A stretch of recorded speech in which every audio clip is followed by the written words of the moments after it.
How's it going today, everybody, and welcome back to Shaner's Mechanic Life. Is your transmission shifting poorly, or even different than it was not so long ago? Well, in this video, I'm going to explain to you why that could be, and what you could do to possibly fix that problem before you take it into the shop and possibly spend thousands of dollars on costly transmission overhauls and repairs. Here we go.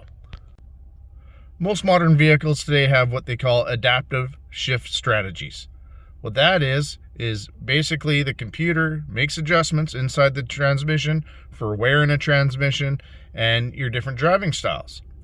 Now, these days also is you have all sorts of different drive modes. Like this F150, for example. You got normal, you got tow haul, you got snow wet, you got eco, and you got sport. All of which changes how your transmission acts in different conditions. And also a lot of people have multiple drivers driving the same vehicle from day to day.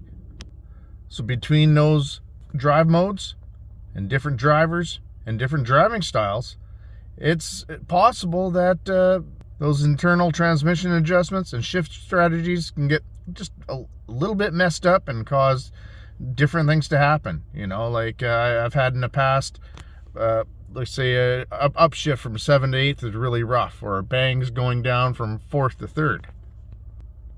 So what I'm going to show you is if you have a higher end directional scan tool, or even take it to any shop that does. I'm sure they'll do it for you and probably charge you no more than an hour's labor. So I got my Snap-on Apollo D8 hooked up to this F150, for example. You just go down to transmission. And needs to identify. I also had a Ford Transit van. Basically, the upshift from first to second was just extremely rough. It was just after the van got taken over by a different worker. So all I did is I just reset the adaptive shift strategies, like I'm going to show you how to do. And the problem went away, and I haven't heard a word from them since. Everything's been working perfect. Basically, the only time you're really supposed to reset these things by the book is when you go in and, you know, do internal transmission repairs or something like that. So like, go down to functional tests.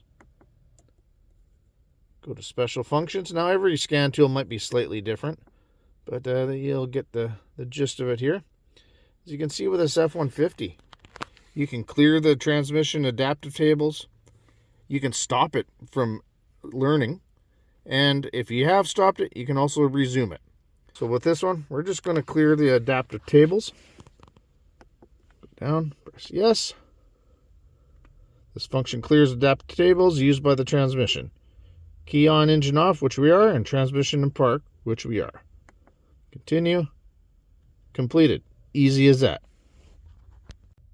Now you can just back out, disconnect your scan tool, and you're going to take it for a drive to do a relearn on it.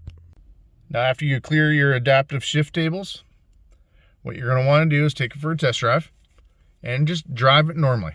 You want to go through every gear. Like this is a 10-speed transmission, so we're just going to accelerate gradually, make sure it goes through all the gears all the way up to 10th, and gradually slow down so you get all those downshifts, and it does the initial learn there, and as you drive, it'll slowly adjust to suit your driving style. Now, if after you go for your test drive and your problem goes away, then you know it was just basically programming needed to be reset to relearn and change the shifting according to your driving style. But if your problem's still there, then you know you're going to have to take it to a transmission shop and get it properly diagnosed.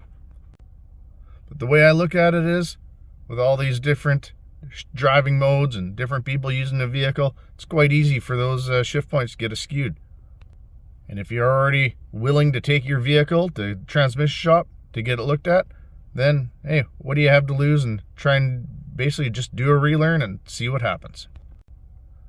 Well, I hope you found this video helpful, entertaining, and I definitely hope it helps someone save a lot of money by not having to buy a new transmission or spend thousands of dollars on a repair. Well, let me know what you think in the comment section. If you like the video, give me a thumbs up. If you want to see more like it, hit the subscribe button and notification bell in the bottom right hand corner. That way you get notified when I get new videos coming out. Well, that's it for tonight, everybody.